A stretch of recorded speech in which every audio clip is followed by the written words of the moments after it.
Well, hello everyone. Brandon Sterling here with Safe Haven Portfolio Management, and we got Clint Richardson on. We're going to talk about the Federal Reserve. Now, this may trigger some people that have been on the truth movement or the alternative movement or whatever you want to call it, the freedom movement. And people involved with that corner of the internet, they're inundated with stuff from Creatures of Jekyll Island, which Clint has actually done a wonderful job in busting through those myths that are talked about in that book. Now, Clint, he's just pulling up primary resources which we can go through, how the Fed actually works and how the legal structure actually works. It's not this mythology that we're brainwashed into, and people are constantly saying it's a privately owned for-profit corporation, and sometimes they'll even intermix other stuff in, like, oh, it's owned by the Rothschilds or is owned by a JP Morgan Chase. So we're going to get into that. We're going to break that apart. Clint, where do you want to start with this? It's such a huge,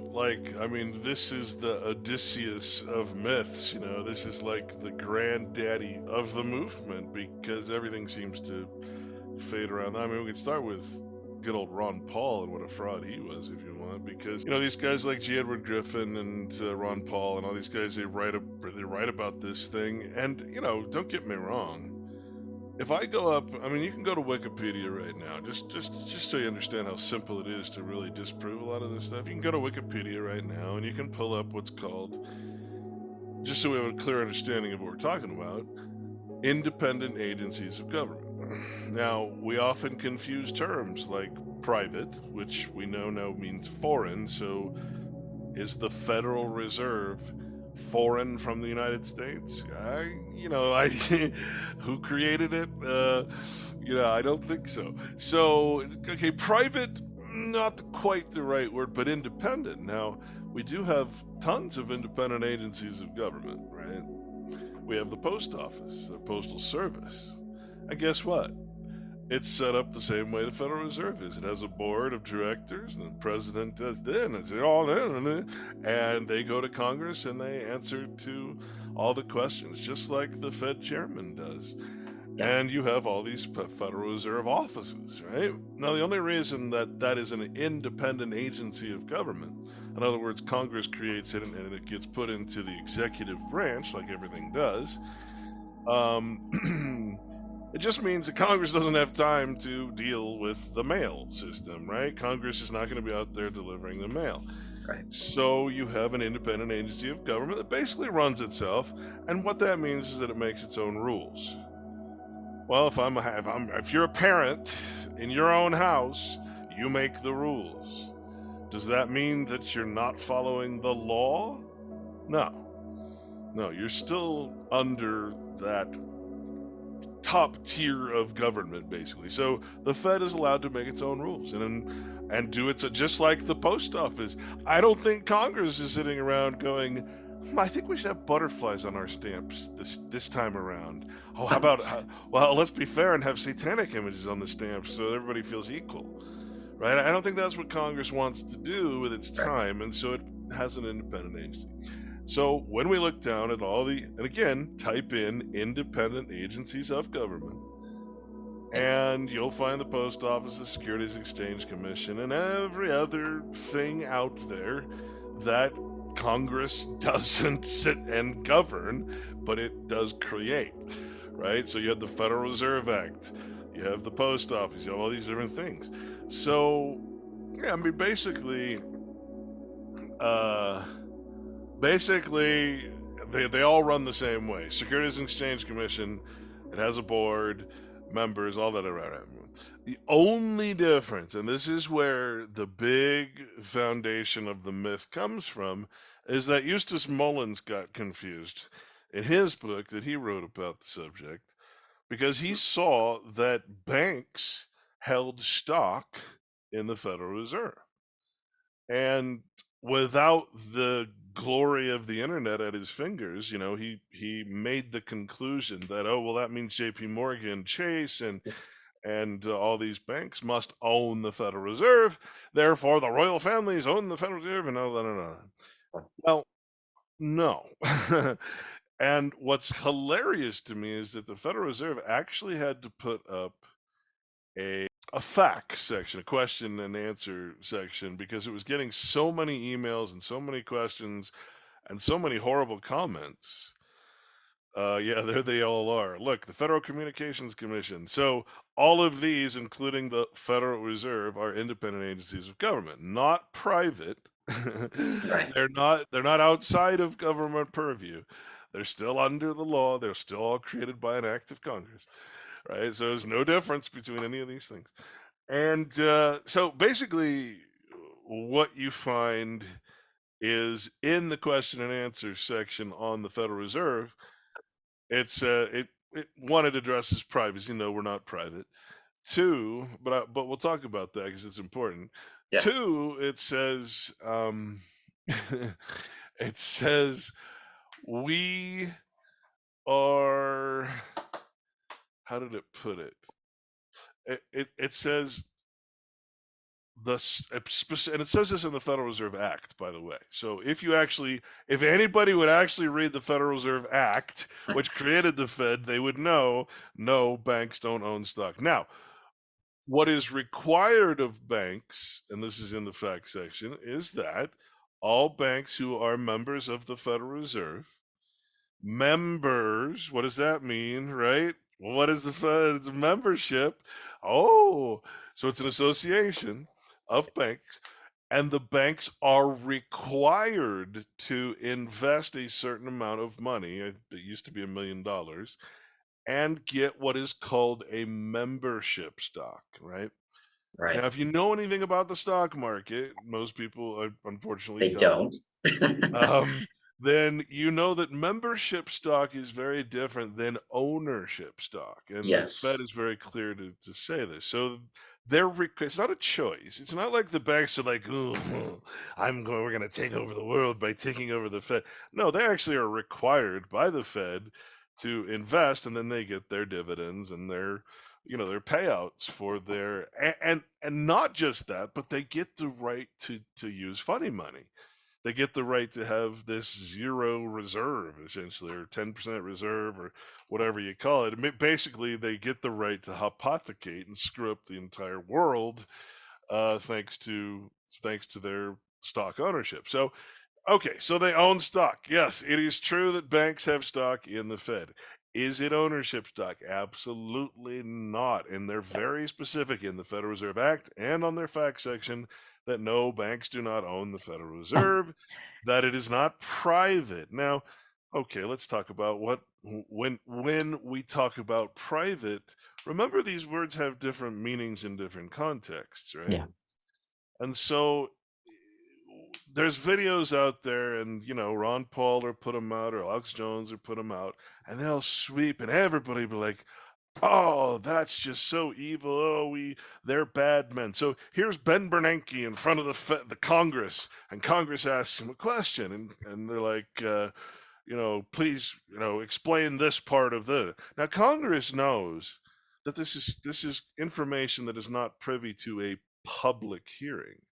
See, what you're seeing is Ben Bernanke in a public hearing, but if you've ever heard any other hearing, right, where they say, "I'm sorry, but this is privileged information." Privilege is another word for privy or private, right? So if you're privy to something, that means it's private between you and me. So I'm sorry, that's privileged information, cannot be talked about in public hearing. Well, it turns out, and I don't have it in front of me because I didn't even know he was going to do this today, but the Congress actually passed a law, and probably, I mean, I'm not saying it's a bad law.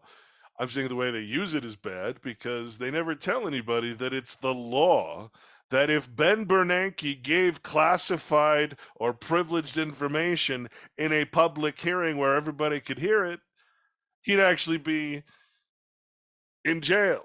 Right. He'd be going against his oath. He'd be breaking congressional law and all the laws of Congress, right? So there's actually a law on the books that says that the chairman of these independent agencies of government cannot uh, reveal classified or privileged information, or that is private information that would go into a private hearing.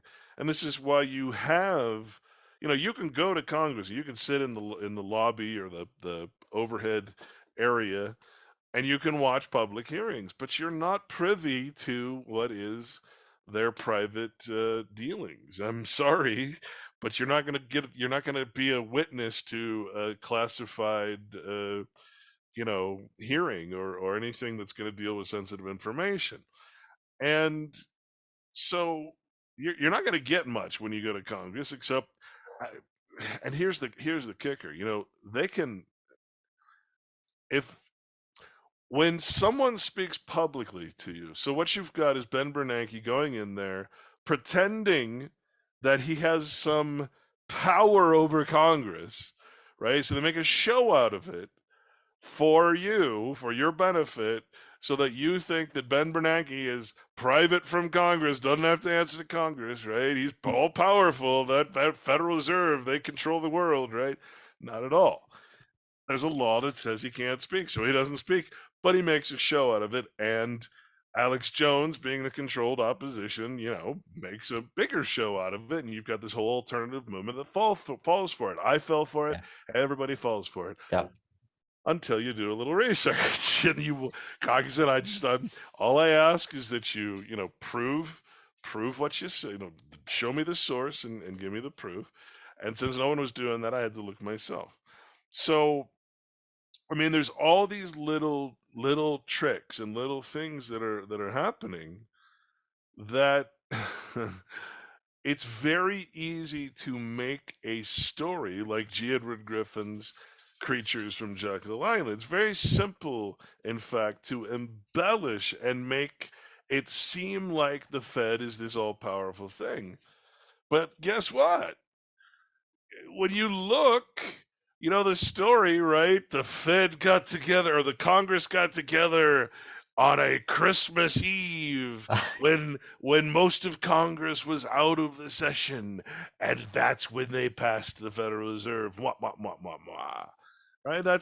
And it was on a Jekyll Island that those who wrote it, which is very common. Congress, I mean, do you think Congress doesn't have time to run the post office? You think it has time to write its own legislature? No. No, that's been going on for a long time. The creatures from Jekyll Island are all around you, man. They're writing legislators.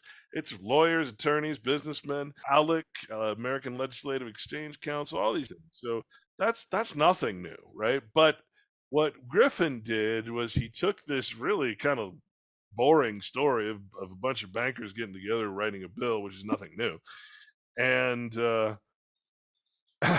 and turned it into this mystery, right?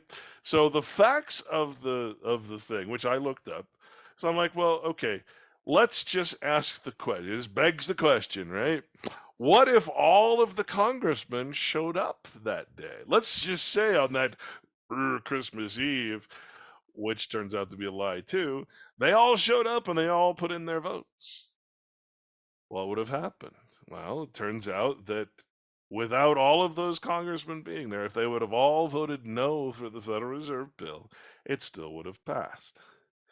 So, yes, it's true that there were a bunch of absentee people, just like there are at every congressional vote, because it's not uncommon. But you can, since you aren't privy to congressional sessions, you don't sit there and watch them all day. You don't know that at any time more than 50% of Congress can be absentee, and they're still voting on things. It's not uncommon. So they made this story about it. The truth of the matter is that was only the initial vote, and there still had to be a vote.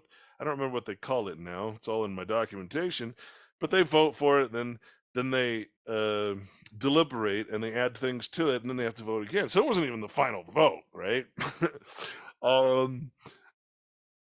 There's just all of these little embellishments, and they're big embellishments that make the story much, much bigger than it is. And the Fed has been made into this monster, which it's really not. It serves a purpose.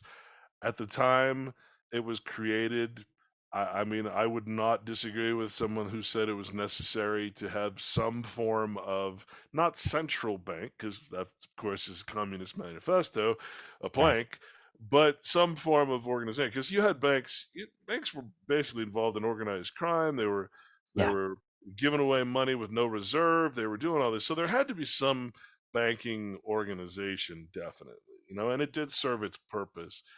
But you, of course, don't want a central bank. You don't want the same thing that the king had, which is the power, to create and then require you to pay in its own script. You don't want that. That was why we separated in the first place, supposedly.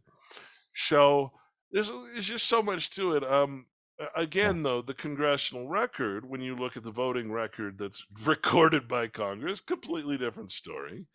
Ron Paul, a very good example of a complete and utter liar, open lying. And I challenged him, and I challenged people to ask him, "Hey, ask Ron Paul about the CAFR, right? Ask Ron Paul about the audit of the Federal Reserve, as he's saying there is no audit, and as the Federal Reserve Act says there shall be an audit, as the Comptroller General says, yes, we have an audit, as it's in the U.S. Code that it's required to have an independent audit, and it's called the Comprehensive, just like every other government entity out there, every corporation that is a government, that's your cities and municipal corporations, that's cities, counties, districts, states. They're all corporations, and they Yep. all must file a comprehensive annual financial report. And Yeah. this is old stuff that I haven't visited in a while, but I mean, you'd be pretty shocked if you're not familiar with how much wealth, stock, real estate, money, debt that government actually owns. And there's absolutely no reason we should be paying taxes because it owns so much. Just like pension funds fund their pensioners with stock investment, Yeah. and the return on it, they could do the same thing with tax, which is what Walter Burien wanted to do. But anyway, the point is, Ron Paul was pushing a bill, and it was the audit the Fed bill and then the end the Fed bill, right? And I'm like, well, okay, so if government can end the Fed, well, is it private? Right. I mean, well, okay, what in the bill, what happens to all the Federal Reserve assets? It goes to the Treasury. Well, okay, that means who owns it then? I mean, where is it? Where's all the assets going to go when you end the Fed to the government? Of course. When you look at over the years, I found different things that just I felt I needed to report. What happens to, how about the income tax? What happens? Oh, the Fed collects income tax and it uses it for clandestine things. No, it doesn't. Right. It actually says in the CAFR what it does with the damn tax. All the things you say you can't find, all the things that people like Corbett, when he did his documentary, they just keep repeating each other in their documentaries. They don't ever source anything. Even the quotes that are known to be false quotes, Yeah. are provably wrong. In fact, some of them are the opposite. They sound like they're bad, but they're good. I'm happy that I did the Fed. So there's so much to this, which is I did like 4 different papers on the subject. So the CAFR, the audit, basically says where the Federal Reserve, the federal taxes go. It also tells you what happens, and it goes to the Treasury, it goes back to government. It also tells you what happens to all the surplus. It also tells you about the gold. Oh, there's no gold. That's the stupidest thing I've ever heard. There's no gold. Right. So, and it's in various accounts. It's not just in the Fort Knox, right? It's in Yeah. various vaults. It's well accounted for, and it has a value set at $42.29. So anybody who is buying gold at thousands of dollars, you should know there's a statutory price on gold, and it's $42.29, and that's not gonna change. It hasn't changed since the inception, Yep. right? I mean, it's gold is gold is I'm sorry, gold is it's I don't want to say it's worthless because obviously it's like any other commodity that you would use for whatever. The only value it has as an investment, in my opinion, is, as they say, as a hedge. In other words, if you go to the Bible and you read the story about how the men all pooled their gold and built the golden calf in order to present it as a gift to the new government or a sacrifice to the new government so that they could buy their way in to their next indentured servitude or citizenship, right? That's all it was. All you're doing is going from one money system to the next, because what's gold valued in? Dollars. Right. What's dollars valued in? Oh, the gold fixing that Rothschild does in the Rothschild Bank in the city of London, where United States has an office, and they get together and decide what the artificial value of gold is. Well, what do you think government is doing? So government has 42, millions, billions of ounces of gold, Yeah. and it says how much they've got. But the important thing is they've got not only the gold sitting there at $42.29, which never changes, they've got gold certificates. So the Fed, one of them holds the gold, one of them holds I want to say the Treasury holds the gold and the Fed holds the gold certificates, and they can Yep. cash them in at any time, however it works. Yeah, that's how you got it. So, Yep.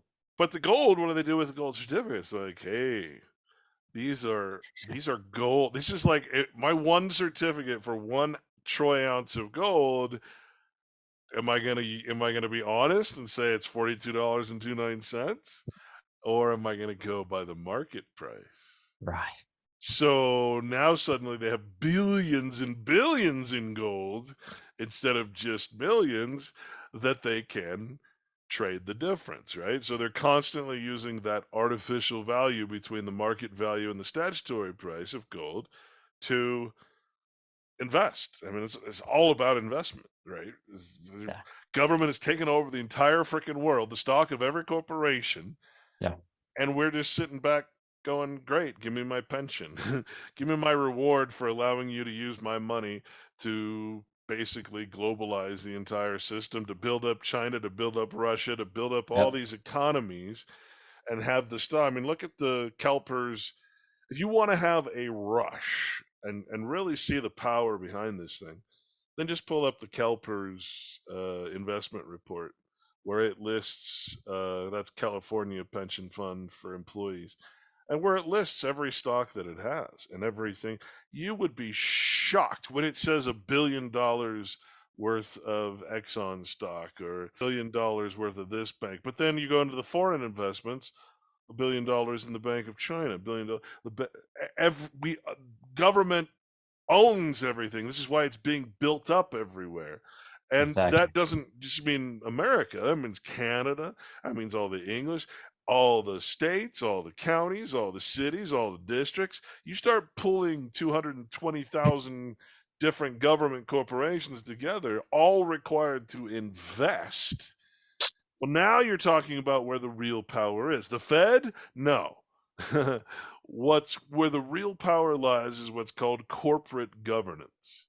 So every company has a section that it will call corporate governance. If you go to Exxon, it'll say our corporate governance.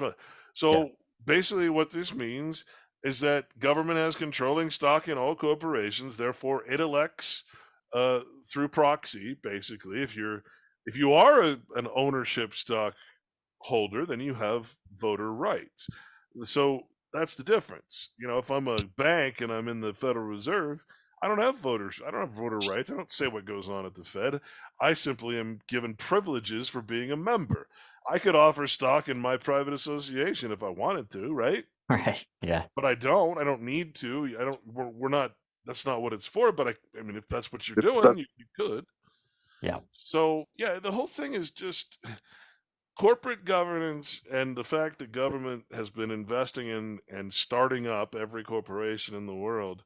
And trust me, you don't get ahead in the business world unless you're part of. I mean, people want to blame the hedge funds. They want to blame BlackRock. But you look into the top shareholders of BlackRock, and it's the pension funds that Clint is describing. So Yeah, anytime you're pointing a finger as a pensioner, you're the problem, not anybody else. You yeah. are contributing your money. It's not your money. You can collect it now with the penalty of losing what they've invested, or the gains, in other words. Right. But I mean, you're contributing your money. If they go bankrupt, see, my theory is this. We're talking about there's going to be a financial collapse and all this. Oh gosh. Well, Yeah. okay, but hear me out on this, because that would be like saying that because we get into a fight, my household collapses and therefore I lose my family. Am I right? Really, we get into a fight, we have some bad times, and we recover. Yeah. Right? We go through 2009, we have some bad times, we recover. Yeah. What happens in 2009?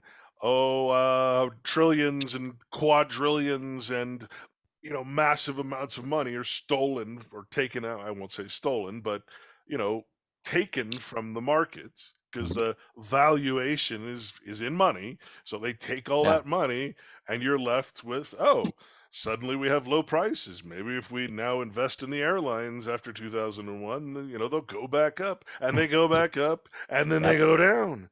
Well, Yeah. I'm saying to you that if you imagine for a moment that government being not any one, right? Own nothing but control everything. Well, it would be very easy for me to believe that they could easily cause an artificial scarcity or artificial crash in any market, or the whole market, but specifically in any market, to the point where the price goes down so low that someone has already put a futures bet on it, right? And so someone now could very well, say in the royal family, suddenly have control of all the airlines, because all Yeah. of government stock, they just sell it off. I mean, there could be a point where the entire power structure that has been built, which is government ownership of corporations, and therefore they elect the board of directors, they elect therefore the CEO, right? The whole thing is, I mean, to consider corporations not part of government is kind of foolish, really. Right. There really is no there. Yes, they're sectors of the same thing, right? Yeah. So with that knowledge, you probably do pretty well in the market. Mhm. Um, my concern is what happens when they purposefully cause a not a a crash, or a something that's going to take that down to a price level where, okay, now we can start dividing it amongst our friends and still control but not own. It's just it's a frightening thing to me to think of that as a scenario. As far as a crash, just a generic random thing, I'm not even sure that's even possible at this point, that anything could just, oh, it just happened, right? It's so controlled. I mean, Yep. you of all people, you must have a super high uh internet connection to where you can be the first in there to grab whatever it is to grab, arbitrage, right? You Mhm. must be, they're taking advantage of every flaw in the system and getting a penny here and a penny here a million times a minute, right? Yeah. The thing is so damn controlled. I Right. think it would be practically, I mean, what would it take for there to actually be a somewhat natural crash? Maybe if AI came along and just took over everything, but I mean, the Well, it already has in some sense. I yeah, mean, I was just talking to someone who said that was a bad thing, that 80% of the trading is being used with AI. But we're talking about intraday trading, which again, these the guy I just mentioned in particular, he knows how to write these algos himself. And so if these algos do this, his algos follow this thing that he wrote up, right? To react in different scenarios. So any one of us, someone like me, can do that as well. That's easy to code in the trading platform. So at the end of the day, I mean, it doesn't matter if it's AI doing most of the intraday trading, because like you're talking about earlier, when the market's going to crash because of some catalyst that the public doesn't know about, I know about ahead of time. I see that coming and I know how to work the markets. Well, I can buy out of the money calls on, let's say, wheat contracts because I know that the price of wheat's going to skyrocket as soon as Ukraine war kicks off. Beyond the intraday AI trading, I can just take a position way ahead of time, even before the algos do anything. Right? We have Right. this sort of economy of not only building but superintending and keeping and ensuring that the artifice, the entire fictional structure keeps working, including the money. So that's where we're at. And you know, you're I guess you'd be a fool not to take advantage of it, right? I mean, maybe I'm a fool. I don't want to have any part of it. I don't disrespect or hate anybody that does. It's just not for me. My goal is to get everybody out of this thing, you know, eventually. And Yeah. perhaps to do that, we're gonna have to participate in the system a bit and earn some money. How do you sell everything you own if you don't own anything, right? But I think the most important part that we're trying to get across here with the model of own nothing, control everything, there really is no reason for these guys to assume control of the liability of a company, right? There's no reason to take the stock ownership out of such a powerful central entity as quote unquote government, this thing that nobody really knows what it is, but it somehow holds all the property of the world as its collateral, right? Including us. Well, okay, there's no reason for these guys to get rid of that model when it's so successful, when they Exactly. are controlling everything and yet have no liability whatsoever. Yeah.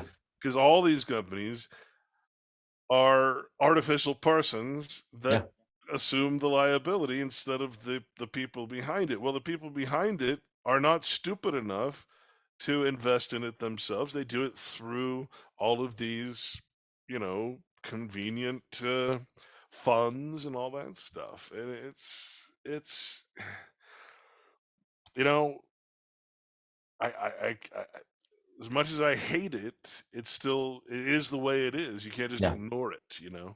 Yeah, exactly. So, And bitch and moan about the Federal Reserve all day, pretend like they're the bad guy. But look, I mean, just say that it's going to change and it's all going to collapse. How long have those guys been wrong? Every day they're making up these random predictions, and then every year they're wrong. So did you did you get my yeah, I wanted to email? share that actually. Now, Clint, he always says, and I concur, that economist is being a theorist, right? I mean, you take any of these guys' advice, some of them try to sell their advice in newsletters and all sorts of stuff, right? But they've been wrong over and over and over. They might be subject matter experts on some type of Keynesian economic model or this economic model, but it's always changing throughout time. And they can never agree. So here's some quotes. If the economists were laid end to end, they never reach a conclusion, right? Yeah, you got the Keynesians fighting with the Austrian economists, and there's all sorts of groups, modern monetary theorists. They're all going to be divided and argue with each other. The curious mind embraces science, the gifted and sensitive, the arts, the practical business. The leftover become an economist by Nazim Taleb. Economics is extremely useful as a form of employment for economists. It's their own sort of you know, somehow it became a structured class, you know, structured degree that you Yeah, could acquire. But I mean, there's no, it's probably there's no end. So exactly. how do you predict something that has no end? Like eventually you're going to be right, and eventually you're going to be wrong. Oh, yeah. You can't just look in the past and predict the future with the past. I mean, like I always say, if I'm trying to look at a chart of a stock, I'm already looking backwards. So if I'm looking backwards and trying to say, well, because of what happened back here, this is where it's going to go from here, just based on the chart. I mean, just see how that works out. That's always going to end up you might, like Clint says, you might be right 5-10% of the time, but Well, the market, my argument has always been, look, guys, nothing is broken. Okay, this is a right, well frickin' oiled machine yeah, that we're talking about. So to try and be an any kind of, like I said, normal analyst or person and try to predict what's going to happen, I mean, it's just uh, without understanding the inner workings of all the things that we talk about. yeah, I'm sorry, but it's just a pointless. Like I said, you're gonna be right eventually. I mean, that's one thing you could say, right? That eventually something you say is going to be right, and you can say, "I told you so," and generally that's what they do. Listen to this guy because he predicted something that was completely obviously going to happen, and 20,000 other people predicted. I mean, that's basically their calling card, or their reference sheet is, look, I predicted this. Come right. on, it's part of the scheme. That one you were going to read though is my favorite. You got to think it's their own sort of they it's their own creation, and they employ themselves in it. Yeah. An economist is an expert who will know tomorrow why the things he predicted yesterday didn't happen today. I mean, that's the best one, I think. I mean, it clearly lays out exactly what we see every day. These economists, instead of admitting they were wrong, they just double down. Well, it's a doom and gloom type of thing too, and that's obviously, as in religion, doom and gloom is a pretty popular, pretty powerful tool to It is. put on people. It makes people move. It makes people invest. It makes people withdraw. I mean, like we talked about before, when you see, hey, hey, here's a tip just for you, even though it's going out to millions of people, it's just for you. It's private. Uh, there's a penny stock that I want you to buy. Oh, geez. And I've Yeah. already bought it, but if you buy it, then it'll go up 5 pennies, and I'll make $1 million. It's just like the Bitcoin nerds bought it up back in 2012. They got in at, around $1 or less, and now they're trying to pump and dump that. You were the test subjects, basically a bunch of freaking guinea pigs, and you showed them how an AI created currency and system will work. Congratulations, you fell for it again. Right. Yeah. Yeah. I don't know how you can't see that Bitcoin I was don't. not their creation. I mean, that's just the most ridiculous thing I've ever heard. Well, Oh, it's how about just that money, of whatever form it's going to come, is going to be the solution or the redemption? yeah. Obviously not the case, because someone is setting the value. It's not you. Right. And it's not set. I mean, it's very Yeah. logical for it to set a country and say, okay, the gold is going to be set at a statutory price. That's a very logical thing to do, and that's why all Yeah. countries do it. Exactly. But to go by the market price, that would be, I mean, that's stupid. That would have to It change makes any literally sense. every second. Yeah, right. It How doesn't make can any how sense. if you have something that is changing on a constant basis, how can you ever have any stability in anything? Exactly. And nothing but fear and hope, right? The two favorite tools. Hey guys, after this point in the video, we had a private Q&A session. But to recap everything that we just went over, the Federal Reserve System is not owned by anyone. The Federal Reserve was created in 1913 by the Federal Reserve Act to serve as the nation's central bank. The Board of Governors in Washington, D.C.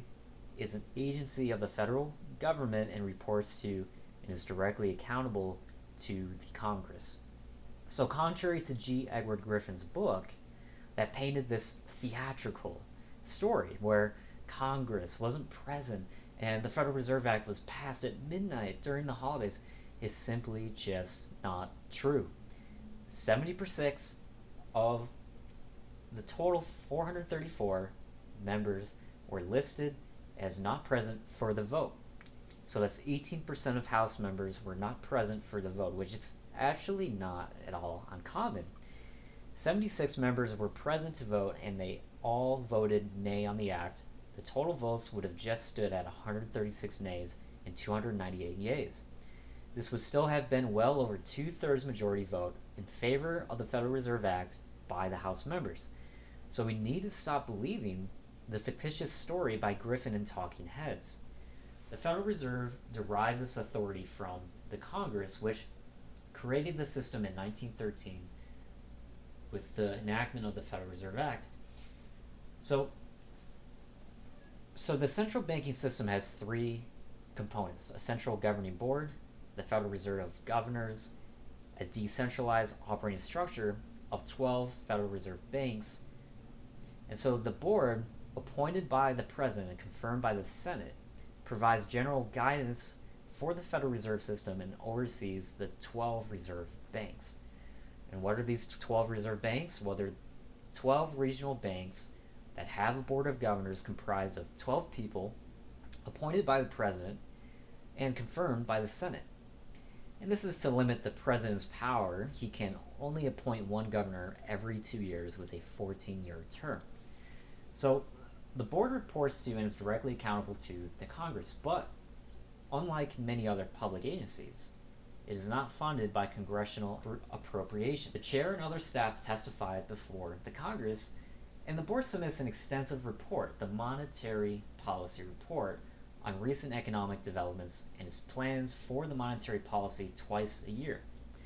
The board also makes public the system's independent audited financial statements, right? We've covered the CAFR, the Comprehensive Annual Financial Report, that's put out every year. Anyone can access this. This is all public information. So we need to stop the nonsense of audit the Fed rhetoric. They are audited, and they have been. So the independently audited financial statements, along with minutes from the FOMC meetings, are public information. Some observers mistakenly consider the Fed to be a private entity because the reserve banks are organized similarly to private corporations. So for instance, each of the 12 reserve banks operates within its own particular geography or district of the United States, and each is separately incorporated and has its own board of directors. So commercial banks like JP Morgan Chase, Bank of America, that are members of the Federal Reserve System hold stock in their district's reserve bank, right? One of the 12 regional banks. However, owning reserve bank stock is quite different from owning stock in a private company. Each regional bank is a corporation that has its own stock. Every nationally chartered bank in the U.S. is required by law to keep 6% of its capital in its regional reserve bank. In exchange for that capital, that private bank receives an equivalent amount of shares in the regional reserve bank. But these shares are quite different from the shares of public companies. These prices of the shares are fixed at $100 per share, and they cannot be sold or traded. Again, unlike regular corporate shares. The real power is actually in the board of governors appointed by the president. These shares have a 6% dividend per year, and this does not entitle the banks for the Fed's profits. Again, the 6% dividend payout per year is actually, under law, it goes to the Treasury as a franchise tax for the United States. So there are no ownership shares for the Fed because the Fed does not offer ownership stock. Target and Walmart, they offer public ownership stock, right? For which people and governments have been purchasing for decades. But government corporations do not offer public ownership stock, which means the government is not owned.